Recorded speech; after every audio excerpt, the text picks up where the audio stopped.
back. If you're a parent, imagine getting a phone call from one of your kids' teachers.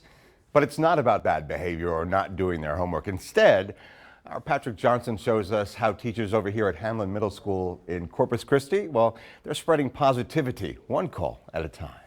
You know, the percentage is probably higher of negative phone calls versus the positive phone calls. During these trying times, it's important to focus on the positive. That's why teachers at Hamlin Middle School are being tasked to spread some of that positivity to their students with a simple phone call. It gave us the opportunity to really look at our classroom in a different way. School Principal Prudence Farrell says with the constant changes in schools and dealing with an ongoing pandemic outside of the classroom, she understands it can be overwhelming for a child.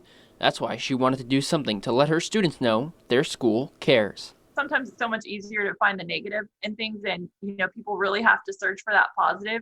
But when we're doing a challenge like this, the teacher's lens is a little bit different. They are looking for those positive things. Blake said some parents have never received a positive phone call from a teacher about their child, but those positive phone calls have a great impact on those students. So it builds their psyche up, it builds their, morale up, and so they want to work. So then you have a different student coming into your classroom.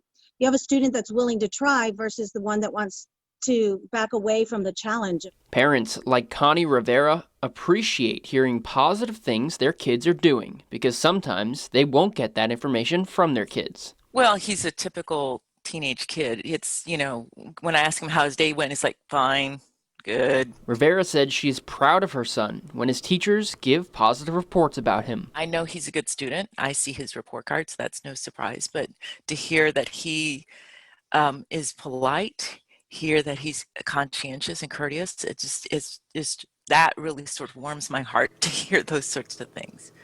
Reporting in Corpus Christi, Patrick Johnstone, Chris 6 News.